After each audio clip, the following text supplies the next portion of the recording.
In a previous episode of A Tactic Talk, we covered another MurphFM tactic. We're going to cover the demolition today. Let's check it out.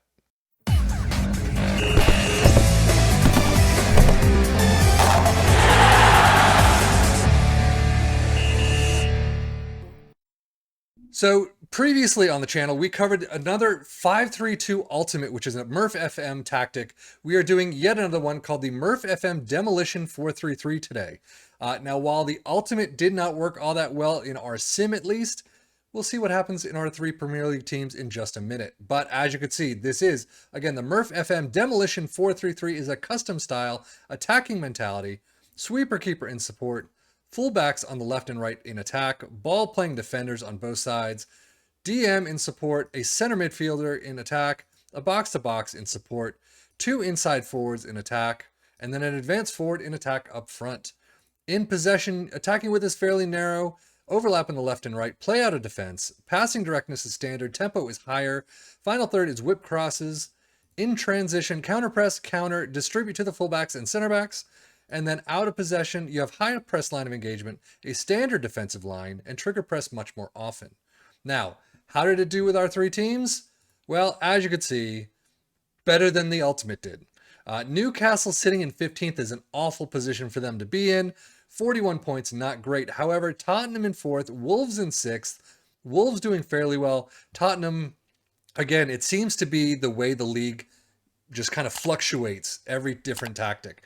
Tottenham with 69 points, not all that phenomenal. Tottenham in 4th place, absolutely amazing. So Wolves with 66 is probably higher than I would expect them to do, but Newcastle with 41, absolutely dismal. Tottenham's schedule looks absolutely fantastic. 1-2 loss against Manchester City. Okay, I'll give you that. But a full run of points, not full points, but points, up until this Real Madrid Champions League away from home. Then Wolves 0-2. But still, Champions League, you got a couple of issues there. But EFL Cup, you're moving on. EFL Cup 4th round is where you lose out. Brentford 0-1. FA Cup, Champions League, you're continuing on. Wow, they've got everything. Quarterfinals, Champions League quarters, you're continuing on against Atletico. You lose out to Manchester City, 0-4 away from home, and then 1-1 draw at home. You do get to the FA Cup final, and you beat Manchester United, however. So, a cup run, you've done very well. I mean, an FA Cup victory, an FA Cup actual trophy is a fantastic result, especially for Tottenham, as we've seen. But Champions League semis, yeah, that's still a pretty good achievement right there. Wolves not having a bad run themselves. I mean, a loss in the Premier League against Liverpool, Aston Villa, Fulham, and Manchester City, and that's it the first half of the season. Second half, though, you got a lot more. The second half, they really needed something to happen, and it didn't. Leeds United FA Cup loss 2-3, and then Leicester City EFL Cup quarters 1-2. Yeah, but you just finish out the season in really bad form.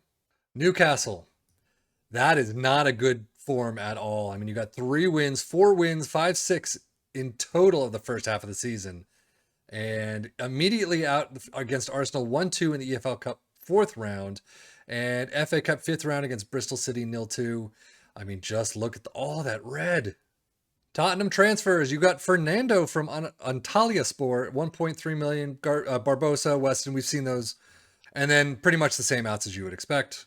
Wolves, nothing new. Veloso and Escaio. And then Diego Costa out to for 900k up to 1 million. And then Hodenet to Boreham Wood for free.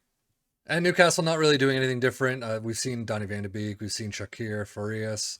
And then outs, you've got Gillespie to Crystal Palace for 475k. I think for Data Hub, I'm going to go back to this style where I do it individually. If you want the other style where it's side by side by side, just let me know in the comments and I'll change to whatever you want. But as you can see, Tottenham, shaky defensively, very good in attack. You've got a lot of great numbers in attack. Could have been a little bit better. Could have been a little more well-rounded, but this is pretty much what we've been seeing all the time. Defensively, you got some on or above. You really could use some better ones in some of the southern side and the western side, but Wolves, extremely shaky in defense, good in attack. As you can see, a lot of the same numbers. Passing percentage for the league is actually pretty high.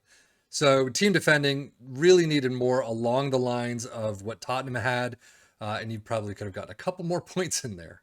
Newcastle, only shaky defensively, but very good in attack. As you can see, some fantastic numbers. They just needed a couple more of them, more goals, more shots. It just didn't work out. Defensively, though, the tackles per game, attempted per game, you know, that's nice, but at the same time, if you're not covering anything else, it's still a problem. Stats-wise, most goal, Tottenham, Wolves, and Newcastle all in there from 70 to 81. So that's nice to see that they're in the top five, the top 7 or so. Fewest shots against, Tottenham is the only one. Most possession, nobody. Dribbles, Newcastle. Tottenham has fewest conceded and most shutouts. Most tackles won, Newcastle and Wolves, not too bad. Wolves to be somewhat expected. Best pass completion, no one. Most shots for all three teams with that very attacking, not too bad. Tottenham and Wolves, as you would expect. Overview, most goals, Isaac, Cunha, and Kane all in there, 19 all the way up to 36. Wow. Most assists, Sarabia with 17, Trippier with 13, and Kulusevski with 10. So a fantastic return right there. Most player of the match awards, Isaac with 10. Cunha and Kane also in the list. 4, I mean, that's average. Cunha with 9, it's a little higher than average. Pass completion, nobody. Dribbles made, St. Maximin.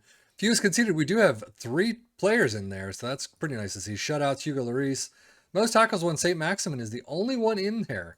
A little bit of a defensive work. Most key passes, though, Trippier, Sarabia. Most shots, Isaac, as you'd expect, with 213. Cunha up there, St. Maximin, Kane, and Almiron. So they're all just shooting like crazy. For Tottenham in all competitions, Harry Kane with 29 goals. At 4th place, I actually probably would have expected more, but 69 points, maybe not that much. 723 highest average rating. Kulusevski with 16 assists. And then Kane and Son with 5 player of the match awards apiece. 32 goals for Cunha. Absolutely a fantastic return for him. Cunha with 737 highest average rating. Sarabia with 20 assists. Cunha with 10 player of the match awards. This definitely worked very well for Wolves in terms of the numbers, at least. You hopefully, you taking control of the teams could pick up these numbers a little bit better and get 66 points up to 69 or 70, if not a little bit more. But still, 32 goals for Cunha is a fantastic result. Alexander Isaac, overall in all competitions for Newcastle, 39 goals. Absolutely a fantastic result right there. 748 average rating. 15 assists for Trippier is not too bad either. And Isaac with 12 player of the match awards. Fantastic return for Newcastle right there. Overall, unless you're Newcastle, this tactic worked like a charm.